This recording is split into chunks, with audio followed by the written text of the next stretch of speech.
we're going live with Audsie and Rev Wayne. And welcome, welcome, welcome. I was looking all over my files to try to find that book, and I realized, oh, I don't put the book up. Audsie puts the book up. I was like, where did I put it? Not here. All right, Audsie, Wayne, this mic is all yours. Hey everybody, how you doing? What's going on? Good to see everyone here. This is a good little house here. It's good to see you. And I have a small little tune song, and then we get straight to it. No wasting time. From Anxiety to Love, a book presented by Miracles Everywhere, as it says here on this thing. And it's Corinne Zupka, and it's a great book. It's a wonderful book. And we're ripping into it pretty good. And I'm not sure exactly where we are because, in the book, but I know we're. It's an approachable book. It's a readable book with tons of exercises, and we're having a great time. This will start off this is it's a book, a song called Celebration, not by Kool and the Gang, by Osho.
All right, that was Osho with Celebration. He always has good music. I like his music.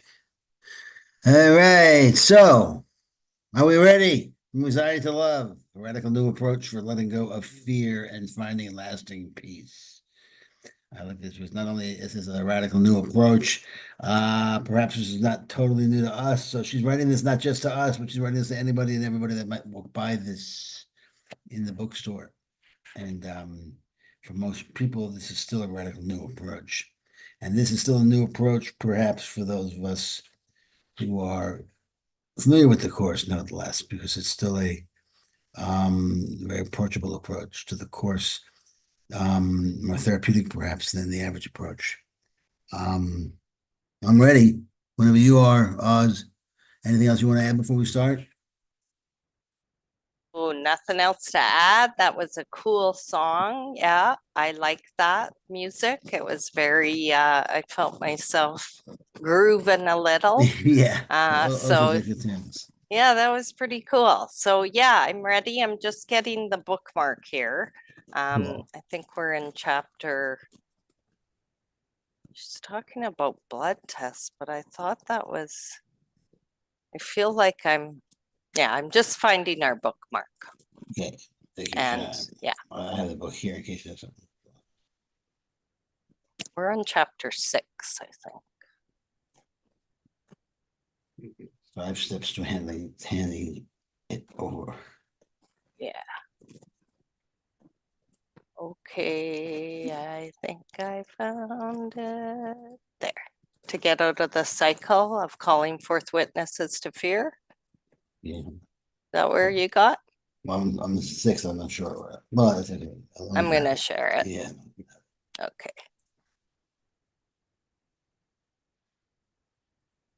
All right. So Just one moment. Share.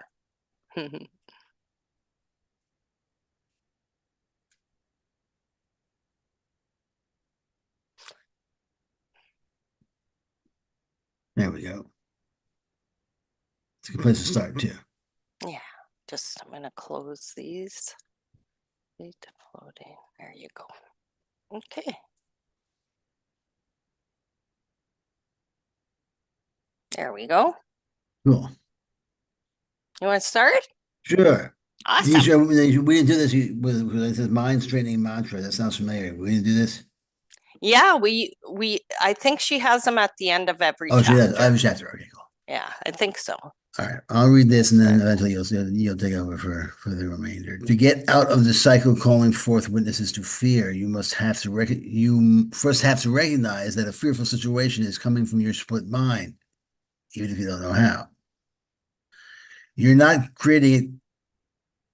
You're not creating it consciously, but no one else is doing it to you. Certainly not God. Once you're open to the idea that everything that is happening is coming from your sleeping split mind, and that you can therefore call forth witnesses for love or witnesses for fear, then you can immediately give that recognition to the inner therapist.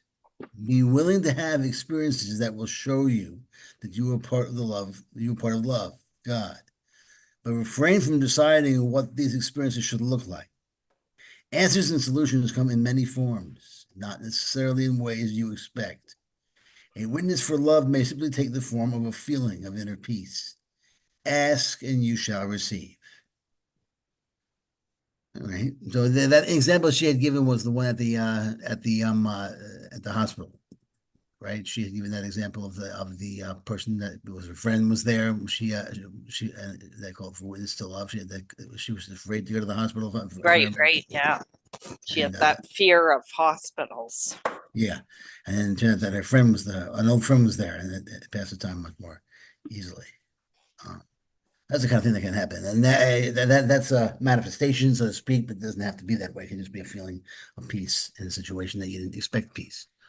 Yeah, that happened to me when I went to my mammogram for my first mammogram because I was Yeah, really just anxious and I think what I had heard was that it really hurt and it was just what I heard made it be this awful thing in my mind. And I know like when I got in there, the lab tech was just she was very just matter of fact. Like she didn't coddle anything. She just really explained everything, and it was just this great experience. And I even just sort of like relaxed and I said, yeah, you just move me because I couldn't really understand her instructions. I wasn't really there, and she just moved me accordingly and propped things up and did everything, and I just breathed and it was fine.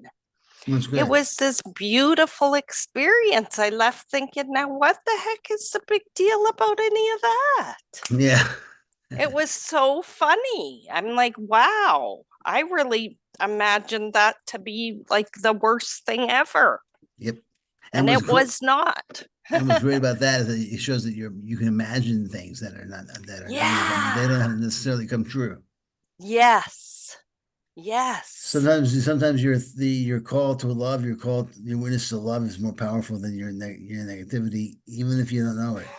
And that she kind of says that you have to says here get out of the cycle of calling forth witnesses of fear. You have to recognize the fear of situation, even if you don't know how. Yeah. Yeah.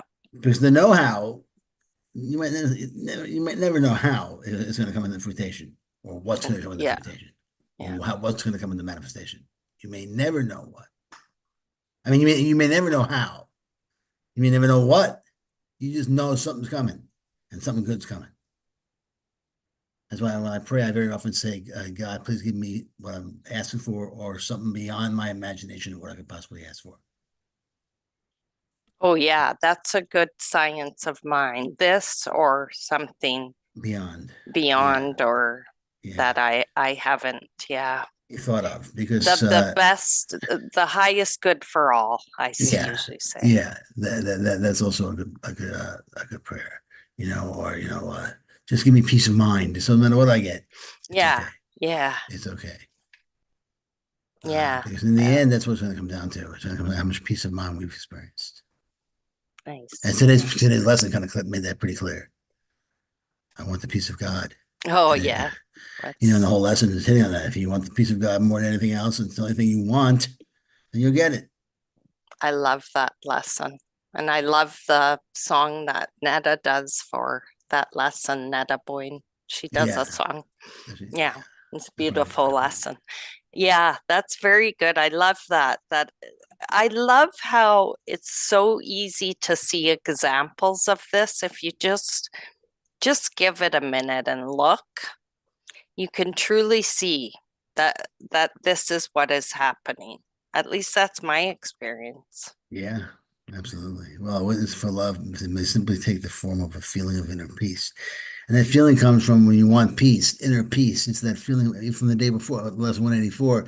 It's when in a sense, you get to a place where you're not naming anything, you're not separating anything, you're keeping it unified.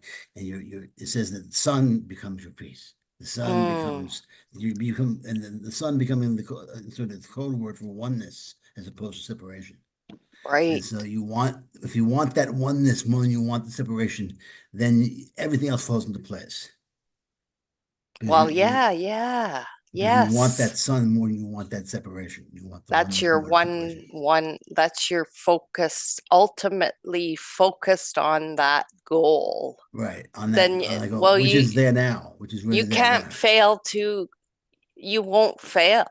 No, you cannot fail. No, because you've already passed. You've already got it. You've already there's so many reasons you can't fail. Right. Oh my gosh. Should we hit some mantras? Yeah. Mind straightening mantras. You gotta love those. Yeah. So you want to read them? I admit that this thought is coming from my split mind, even though I don't know how. That's what you're just saying. We don't know how or why it's there. This is very helpful for me because I get in that trap where it's like, oh my gosh, this is a gain. What?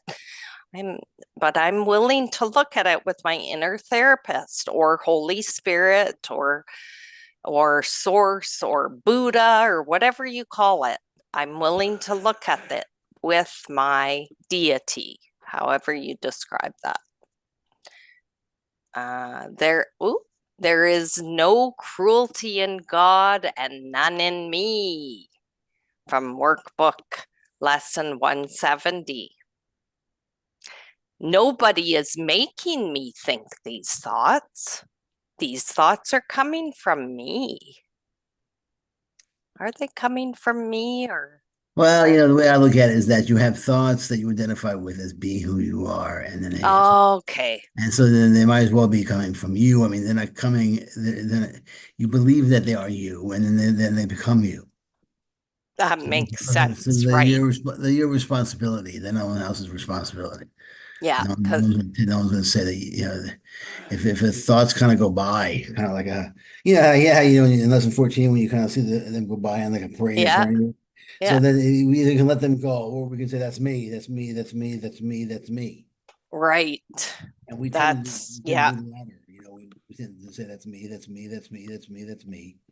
And then when somebody attacks us or attacks our that what we consider to be us, we feel attacked right. because our thoughts, our so-called thoughts and pictures and images are vulnerable because it's not who we are. But that's what I think I am. So now I got to Right. defend it. Yeah, Exactly. yeah, Exactly. that makes such sense for Yeah. sure. Wow. And since And in that sense, we're making it because we're making it important. We're making it real. yeah, I'm claiming them then. Yeah, you Then, claiming them in that sense, they become very real. They become very real to us, and yeah, that's one of the ways that we can say we're dreaming. Yeah, see, the very next one is I'm willing to own my projections and give them to my inner therapist so that I can extend love instead of fear. yeah, They're projections, they're dreams. Yeah. And they're coming as projections ultimately, but once they're out there, they're always going to be in a projection. They're always going to be from your own, but they're not even really there, so they're not who you are. right. Yeah, So I like to see them as that there was all lesson 14, it's all happening as a parade in front of me. And I just said, that's not me, that's not me, that's not me. I let it go, I let it go, I let it go. It's meaningless, it's meaningless, it's meaningless. And then the whole parade of them, so I guess is where they come from in the end. yeah. The thoughts, I mean, The thoughts are parading before me. the parade of thoughts is fine. It's really when it's got charge of emotion that they really Yeah, then we seem to grab onto it when they hype have a up. charge of emotions. We seem to want to grab onto it and like mess with it. Yeah. And then I get in there, then I like to go into it and blah, Yeah, blah, blah, like just then I'm daydreaming. I'm yeah. in like a little lullaby, I'm having a side dream in the dream. Exactly. I've got all these That's side dreams. and that's if it's loose enough to get in there. Very often we just put it away and like put a pin in it, Oh yeah, yeah, and then it kind of does its own thing until we finally have enough courage to kind of get in there, and then still we start daydreaming and dreaming and dreaming, and then we eventually start to realize that we just have to just take a look at it and stop fighting it. yeah. That's exactly, yeah, that's where I'm at. I'm like, okay, I'm gonna stop fighting and just look at it. Yeah, just look at it. Because I came from a place where I couldn't even see there were thoughts even happening before emotion. So, I mean, Yeah. that's come up quite a ways. I feel like I've saved time somehow. Some brains have, one mind has healed the world, even though we say there is no world. I'm experiencing healing. Oh, So, sure. Well, yeah. Again, we don't know exactly how the world works. yeah, Since this is not really working anyhow, it's kind of like, chaos has no laws. you're right, right. So there really are no laws here because there's nothing here to have laws for. So the whole thing has to be maintained in sort of a chaotic structure. We're Okay, maintaining chaos, which is ridiculous. okay, because we were talking about there's a lot of fires in Alberta, right? So Okay. we get a lot of smoke that comes into the city. It's like smoky. You go outside, it smells like smoke, it looks like smoke. Sometimes the quality is really low, and yet the fires are burning quite a far away from us. And we were sitting in the hot tub yesterday, Mike and I said to him, well, I don't understand. Like, why can't it just disperse the smoke? Like, there's so much air up, there's so much air, there's so much everywhere. Why doesn't it just disperse? And Mike was like, oh, yeah. And then he's like, well, they're heavier, these particles of this. And I'm like, I still don't get it. Why can't it just disperse more? So we were looking at it I'm like, yeah, I don't get why it wouldn't just be able to flow out more. It's Mm. very odd to me. Yeah, I have It's no like idea. it's stuck in a freaking like it's and Mike is it kind of is because of gravity and this and I'm like, but still there's so much room. Look at the sky. How could it not just Well, I I mean, I just, guess there must be no, I don't know. Science, there must be a science, so they must have an explanation. I'm sure they have some sort of scientific explanation. yeah, but I it guess amazes me that it can just hang in there. It doesn't, but I mean, we looked, it goes down to California, it goes right down into the States, the smoke from the fires in Alberta. They are right. dispersing. I just think, like, if it went, it could go over the Pacific Ocean. Like, there's all that room. Like, I don't understand why it doesn't just keep, blue, blue, blue. No, it just stays in that Well, maybe it doesn't have some, spot. maybe its movability is not that power. Maybe it doesn't have the power just to move around. Maybe it just sits there. That's what Yeah. smoke does. Yeah, exactly. But it still amazed me Smoke that is lazy. because it was windy too. And it's like, well, it still takes a while. So it just was funny. I was just pondering that there's, still things don't make so much sense. And Mike's a pretty science guy, and it kind of threw him. So I thought it was a good question. I like when I have a Well, I question think that, we're supposed to question everything here. So a lot of things might not make sense. yeah, You run into things that don't make sense, and you remind yourself that it's a dream. yeah, exactly. I think Yeah. of the dome. I don't know if you remember when that show came on, the dome. No. It was a Stephen King Oh, story. So where this town, there was a dome they actually hit. They couldn't get outside of. oh, really? That's Yeah. So it makes me think of that, right? When right. I'm like, it's a dome, literally. It can't escape.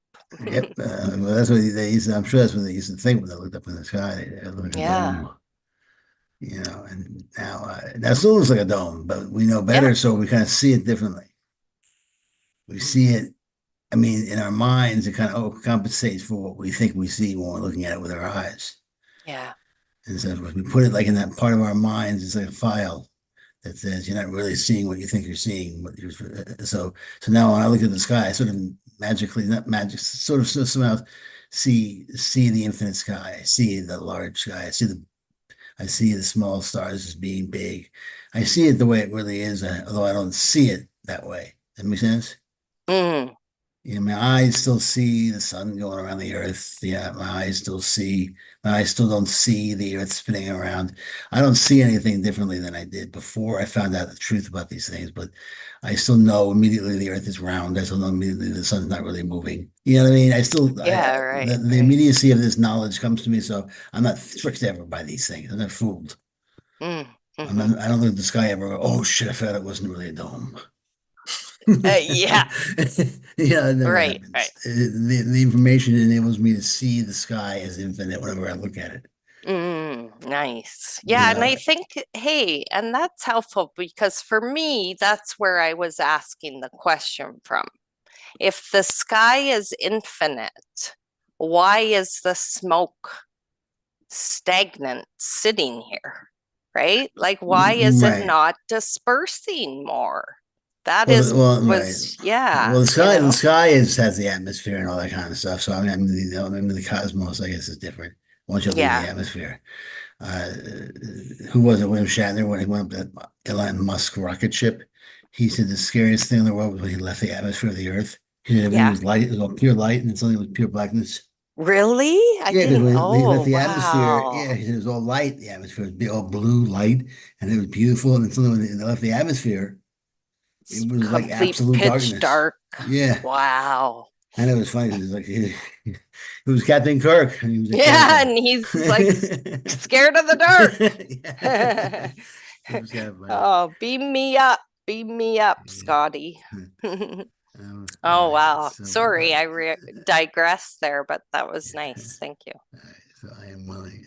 So I'm willing to own my projections and then give them to my inner therapist so that I can learn to extend love instead of fear. And that's all I'm doing. I'm just asking a question. Why is that? And not and that was the beauty more so of our conversation was that, Mike was like, why? And kind of saying things and then, oh, well, maybe not.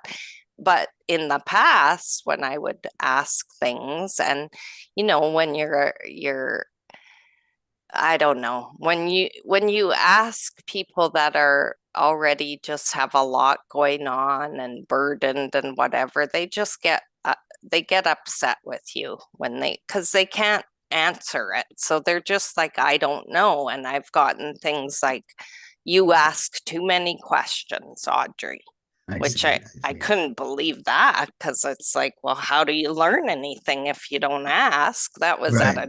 a job I had, and I'm like, Jesus, this Yeah. is crazy. How am I supposed to learn if I ask too many questions? And then, Right. getting, well, just because I don't know, and anger or this just sort of block wall. But it was just such a gentle, beautiful, open conversation, being able Yeah. to ask things. And I mean, I don't expect answers, I'm just asking. Yeah. Well, I wonder if science, and science, of course, is not a negative or anything like this, but I wonder if one of the reasons is that, in the old days before the advent of advanced natural medical science and natural sciences and so forth, if there was no answer to a certain question, then there would be answers and spiritual answers and other answers and different answers, perhaps. But with science becoming the all end and be all to every answer out there, if you don't know the answer, you just say, I don't know until science comes up with an answer. Yeah, And so the right. questions True. stop. Yeah. For instance, if I don't know why that smoke is there, I'm not gonna come up with my own answers, perhaps. Well, perhaps there's a spiritual reason for that to happen. Perhaps this is a dream and it makes no sense whatsoever. Perhaps God's behind it. Perhaps there's a metaphysical or some. Perhaps I'm gonna wait. I'm not gonna wait for science to come up with an answer. Mm, Perhaps yeah. I'm not gonna. But most people would say, well, there's gonna be a science reason, so I'm not gonna. I'm gonna wait for that. I'm not gonna question it anymore, and I rather you not question it. But if you come up with an answer that's not scientific, it's stupid. Yeah. Yeah, exactly. You Well, know what I'm that's a saying? stupid question It's a because stupid science question because hasn't answered it yet. exactly, You exactly, dummy, why are you asking that? exactly. When You're not a when in scientist. when in fact I think it's brilliant to Exactly. be So I asking think that. that sort of happens a lot now because science has the answer, and if you're not a scientist, how could you know? Yeah. If you don't know already. And even if you think you know, I can't trust you completely because you're not a scientist. Yeah. And so I think that happens a lot now because science seemingly has so many answers. While they may have back in the 1900s or 19th century, they may have had more less seemingly had less answers to the public, and so they went elsewhere for answers. Mm. While the whole world seems to be going to science or scientism for answers. Um, Perhaps less now than before, but still, it seems that science sort of has monopolized the mind in many areas. Now, I'm not saying science should we need science more so than we need superstition, at least in government and so forth. But so I just think it's one of those reasons why questions like that are not, or questions overall about the nature of reality are very often poo-pooed, I guess you could say. Yeah, or it's like, who cares? And it's Yeah, just like, I'm just wondering, why are you so upset? I'm just yeah, wondering. mhm, But yeah, and then I'll get upset, because right. I'm asking. Like, it just is not helpful. But it is true, it's all ego just asking things. But some of Some those of that. questions are good little contemplative, it can take me into a place of, if I'm thinking of that and just the sky, and if I thought of smoke like a cloud, it could just float by just like the clouds. And Mhm. I'm like, well, float on by, float on by. But I guess I'm thinking take it shouldn't take as long as it does to disperse, is probably, if I really dig deep into it, what am I asking? I'm asking because as a person, this smoke is infiltrating upon our residing. And Oh, I now see. maybe I'm like, the smoke shouldn't be here. So Maybe. why is it here? Right. So Could be if I that. can really dig deep into it. Like, what is it? And it wasn't bothering me. We were outside. So what was it truly? Just wondering really. So maybe I'll just be open to that and see what happens. Maybe the smoke will start clearing, or maybe it'll get denser. Be open to the wondering, and then be open to whatever comes from that. Just a curiosity. Yeah. Yep. So yeah, thank you. That was interesting. The ego is only a mistaken belief. It has no power to hurt me. Yeah. The ego essentially is it's not some dude running around. No. It's just a mistaken belief. It's a thought system of mistakes and perspectives that are incorrect. Yeah. Although I feel anxiety, I am willing to get to know the peaceful part of my mind, which is available to me now. Always available. And one of the best ways to do that is just to allow yourself to get to know it. Just tell yourself that I allow myself to get to know the peaceful part of my mind, and just whatever comes up at that point, allow that to be there, because that is the peace. But we can have no idea how the peace is going to come to us. So just allow whatever. That's what I do. So whatever comes up, that's the peace. If the fear comes up, then because whatever comes up, I want to let go of anyhow. Yeah. Because it's basically fear or love, but the love that comes up could be because the fear that comes up I'm letting go of, and the love could be behind that. The joy that comes up I could let go of, and there could be more joy behind that, or there could be fear behind that. And if I let go, and if I let go of that, there's more joy behind that. So whatever comes up, whatever pictures come up, I ultimately let go of, because the pictures are not real, the thoughts are not real, nothing is real. Yeah. Whatever comes up, you let it go. Whatever comes up, you let it go. Whatever comes up, you let it go, good or bad. And then whatever's left. Whatever's left. Yeah. The peace that is left is peace. That's the peaceful part of your mind. It's the part of the mind that is left over when you have no thoughts. Oh, well, it appears to be thoughts, at least, and no pictures and nothing. Yeah.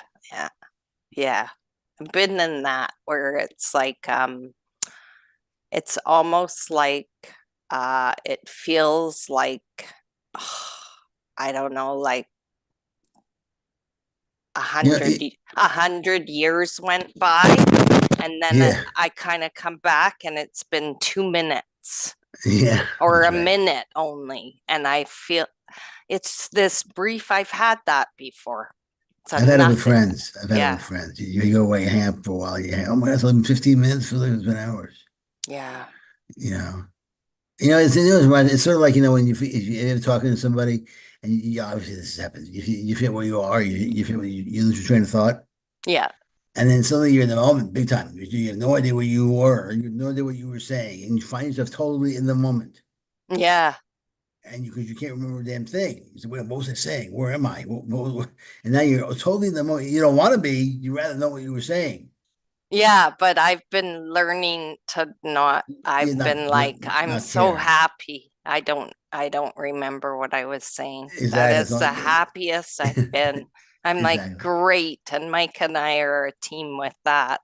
We just both carry on. I look at him. He doesn't remember. I don't remember. Where we laugh, we just carry on. It's beautiful. We're like Alzheimer's patients living together. We're so freaking happy. But at some point, one of us is going to forget to turn off the gas stove, honey. Well, no, so we better we better set up some reminders from Google. Right. Well, yeah, for us, it's not feeling like it's just being in the middle of a conversation with my daughter or my wife or something. And then for instance, if it was one of them will interrupt me, I'll forget what I was saying 10 minutes later. If I don't get the thought out. You know what I'm saying? Yeah. And so what happens is if that happens, I don't try to remember what I was going to say. I'll just I'll just live in this moment. Yes. I'll live in this moment. I'll live in this moment. I'll live in this moment. And then eventually the things that are important, I'll say. Yeah, exactly. It's going to come back. Exactly. And it comes back in the moment. It comes back in the very Exactly. moment that I'm living in, as opposed to me living in my head and trying to find out what. Right, because what we do is we go back trying to scratch and crawl back, and Right. if I just relax, whatever's supposed to come will come. And that's the Exactly. same when I'm looking for things. If I've lost something, the more I look for it, the more I just get sort of disturbed. But I let it go. All of a sudden, it's there, and I have to laugh because I'll always think of the movie Dark City because I'm like, yeah, it wasn't there before. Yeah, So, right. That's okay, right. good That's right. joke. Just put it there now. That's right. So, but I mean, that's just my way of just, dealing with it because obviously I looked right at the object and didn't see it before. Yeah. Like that's the proof right there. I'm looking for something, and sometimes I'll be looking for a something, and then I'll think, what am I looking for? I don't even remember Oh, that what I'm happens. looking for. And then I keep looking, and all of a sudden I find something, and oh, was this it? I don't even know. It's so Absolutely. fun. It's That's like, right. all right, well, what's next? I'll Yep. just wait. Yep. It happens a It's lot. It pretty happens a lot to cool. me. Yeah. Yeah. And yeah, it's one of those things we have to really get used to it because a lot of times you're thinking about something and your attention gets off it. For me, my attention gets off at something, and then I forget what I was thinking about. And you have to just be willing to just have my attention cut off in the middle of thinking about something. Yeah. But it's okay because what it does is it brings you back to the moment. It brings you back to the moment. Back And to you're the living moment to moment. moment to moment to moment. And you're living as close to the present as you can get, which is right where you are, where you seem to be. And that's about it. Did I ever tell you when I first got my bird, the first bird, which was the budgie, and I lost it? No. Like in the house? In the house, I lost the bird for hours. I couldn't find this bird. It didn't make a sound. It didn't, I just was beside myself. This would have been 4 years ago, three years ago or so.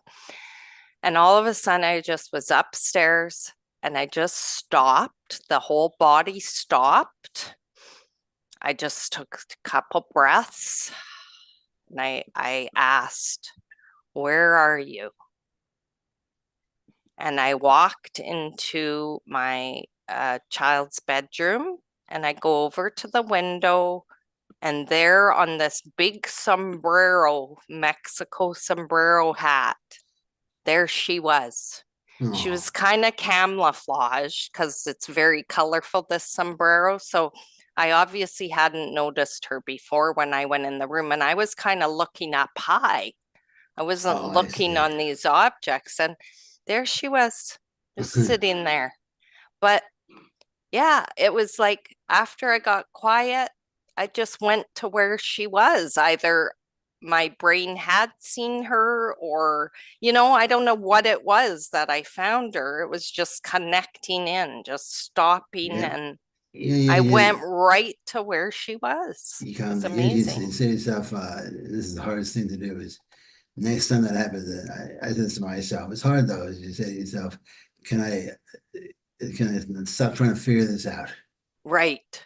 And if you do that, your mind says, initially, usually your mind says, no, I'd like to figure this out.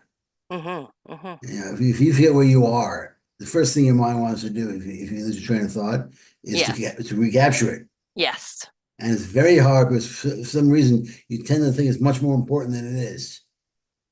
Oh, I was saying something really important. Yes. Well, I have to remember that. Because if I don't remember that, I'll totally fit with something that's really important. Yes. And then you remember, no, it wasn't that important. Or no, it couldn't have been that because that's not that important. What was Exactly. Yeah, yeah, exactly. it? Exactly. And so it's one of those things where it's like, this is now what I was saying just now. So it happened Yeah, just now. see, I Yeah, interrupted you. it's just insane. But that's so now I've been brought into another moment. Yes. And the funny thing is, it's very much my daughter does it also. My daughter does it also. It's and Yeah. my wife says she does it happens to her work. I think it's also this popcorn brain thing. It's this computer thing.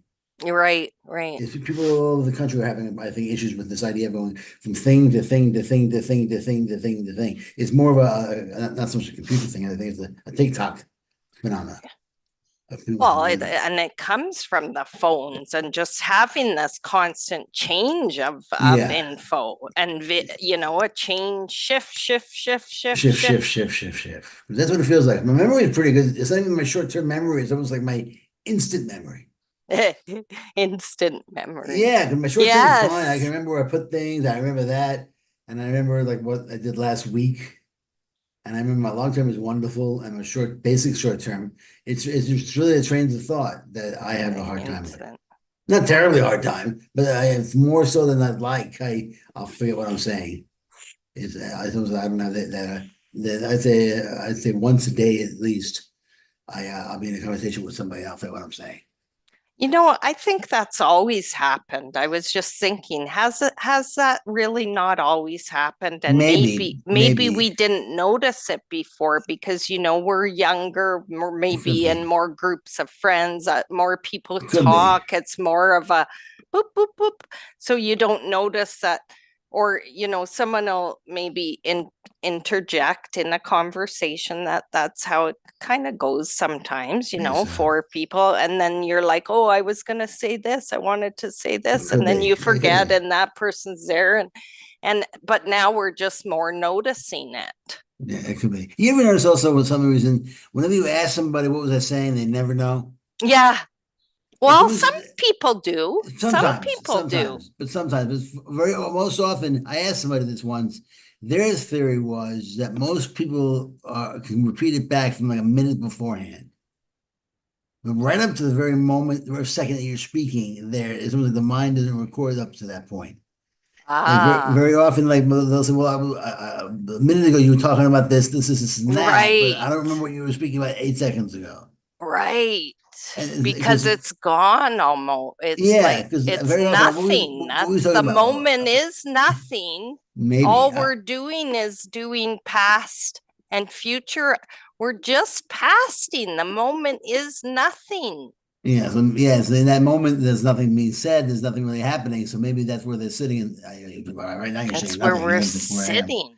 Yeah, and Wow. so it's like I don't know That's what you said big. just now. Well, you're saying nothing now, so I have to But move into what you something. were talking about was blah, blah. Yeah. Wow.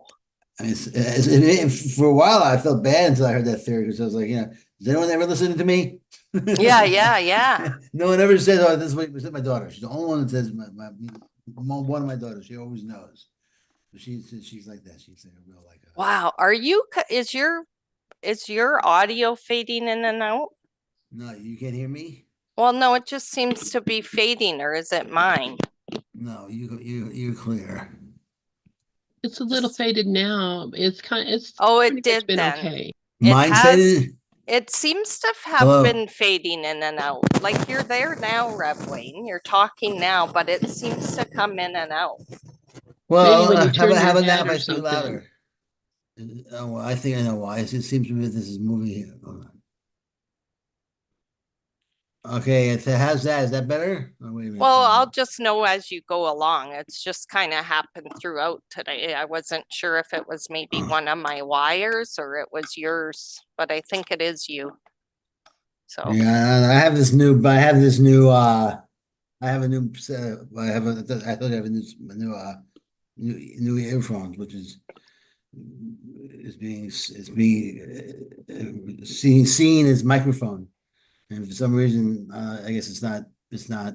oh, it's perfect now. It's Yeah, but for just some maybe reason, when you move, maybe if you yeah, move. yeah, but it shouldn't be because it's a microphone, so it should be. Weird. Anyway, just letting you know. Okay. Okay. So Okay. I guess we'll go on to the journal prompt, hey? Yes. Yes. I'll read it. If everything is coming from the split mind, then nothing outside you can cause anything. Resistance to this idea is normal. Explore your own resistance. When are you still tempted to blame outside circumstances or people for your situation? Like like the dome. It's a dome. That's why the smoke isn't moving. After you have made a list, look at each item and ask yourself, am I willing to see this differently? And of course I am, always willing.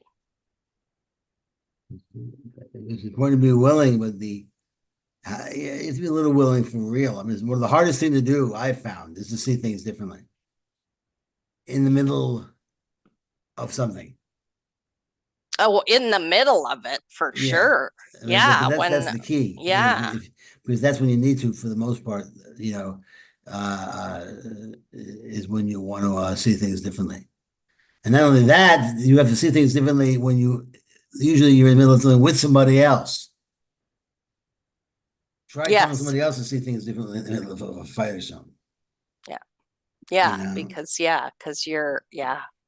But it can be done, obviously, if you once you get good at it. Once you get good at it, once you get good at saying, all right, I'm gonna say things differently right now. I'm gonna say things differently. I'm gonna be different. I'm gonna come from a different place. And the viewpoint is there for you, then you can help out. Then you can be a source of joy in that situation and Well, become yeah, better. exactly. Like that happened to me the other day in a meeting.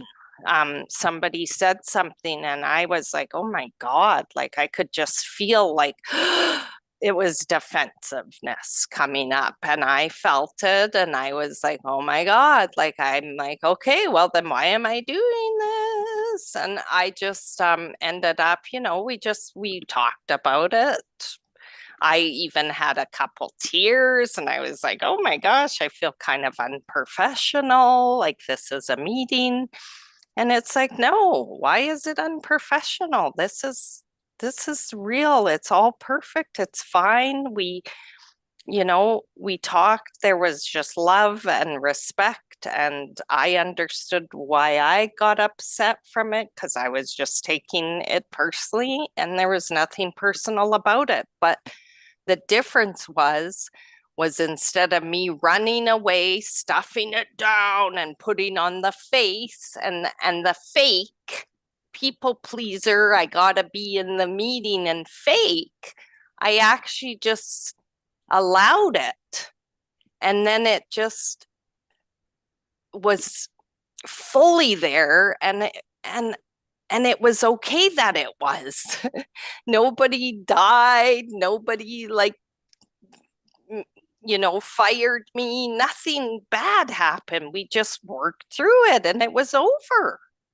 Yeah, that's pretty important. It's pretty important to realize that very often we make up stories. Yeah. And in the stories, it's hard to get past them sometimes because the stories in our minds become set in stone, and the people start doing things that it can be interpreted in 10 different ways, and then we interpret it in one way, and that becomes the only way we can see it. Yeah.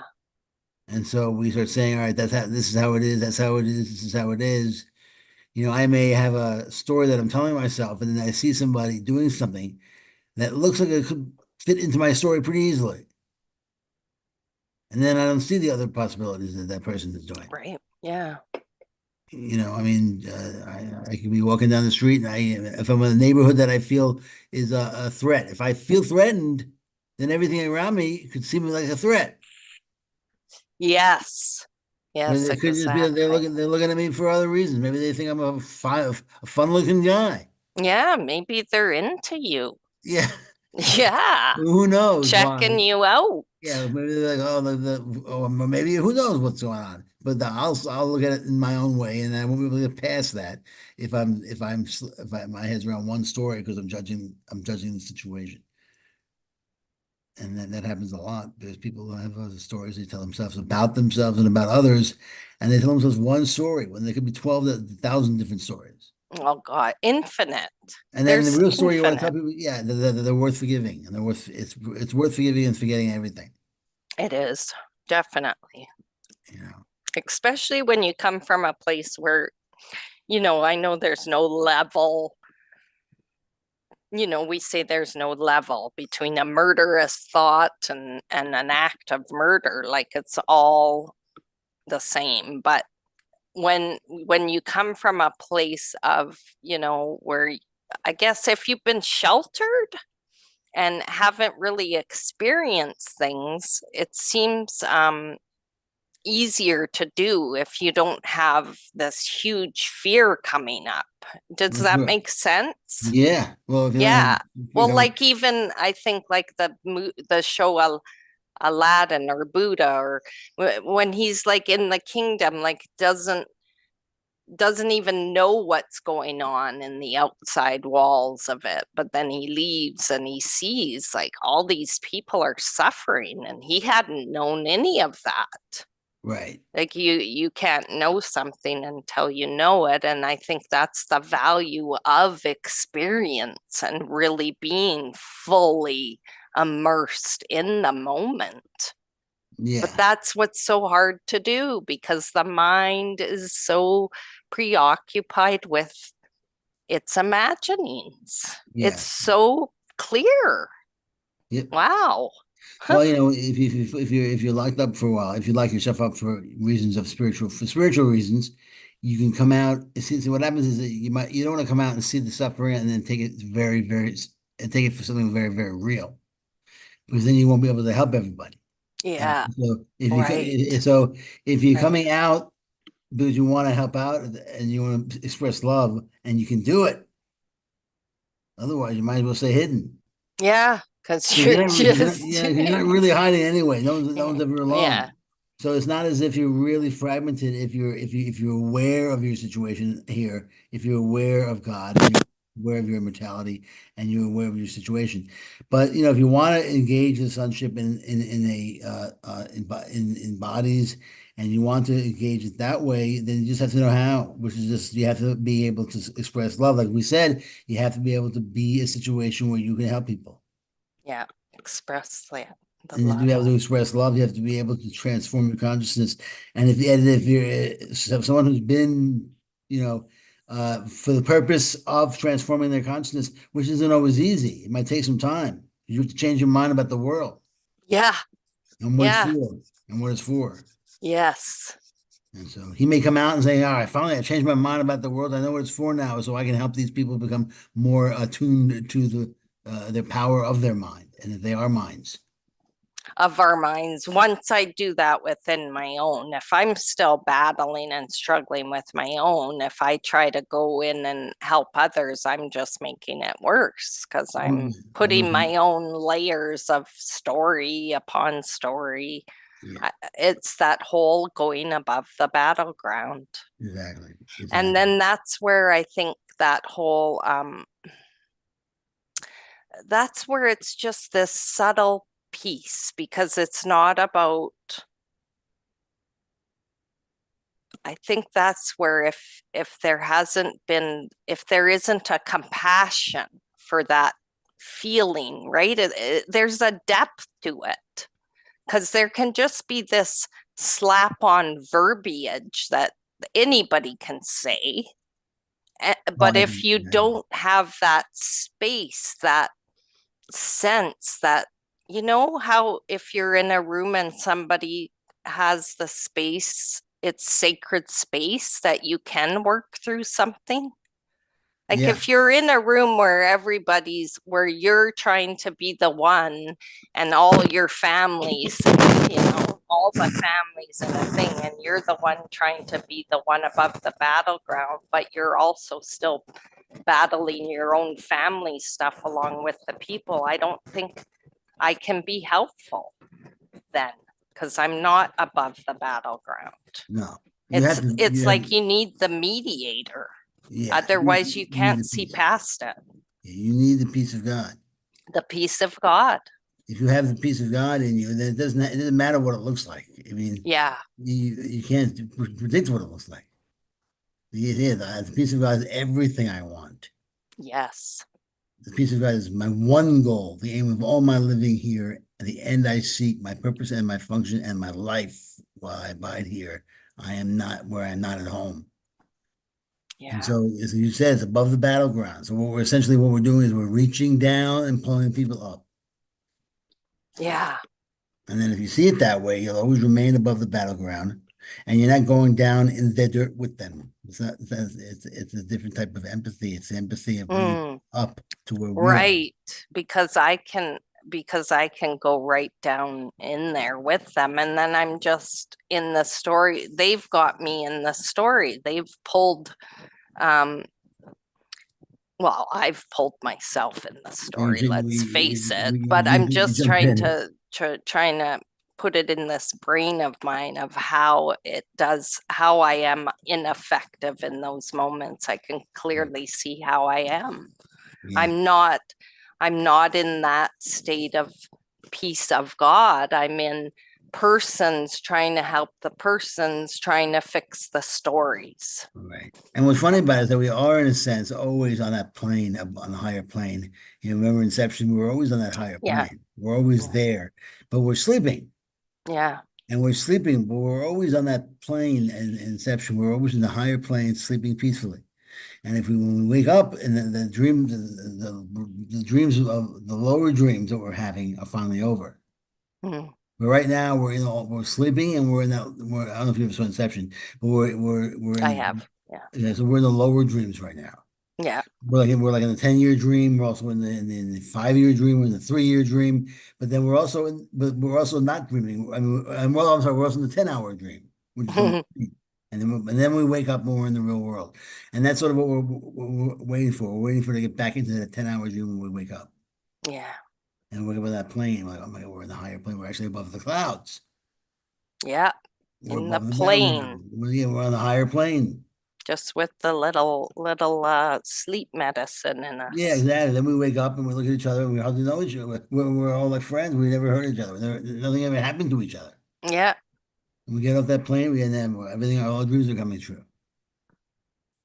And so it's sort of like we've always been on the higher plane, just resting. Resting, yeah. Just Waiting. dreaming up, and then once we wake up, it's like, holy crap, what a dream that was. Jesus, where'd that come from? Let me get back to my family. Yeah. Yeah, I used to have dreams like that, where I'd wake up, whoa, and then they became sort of real life experiences that were happening. It was kind of crazy. It's like, wow, that's amazing. I read a book once that you look at your dreams as though they're more real than this world, and that's when the magic starts to happen. Wow. Yeah. All right. Well, I think our time. All right. Sorry, we didn't read much, but much I today. got a lot out of it. It was very helpful for this mind. So thank you for. Yeah, thank you. Thank you for a wonderful reading as usual. And thanks everyone who's here and who was here. And I'll be back on Thursday. We'll be back on Thursday and this time I'm correct, I think, when I say it's Throwback Thursday. And yes, yeah. You are correct. And it's a good one. I love it. Okay, it's the Pure Light. Yep.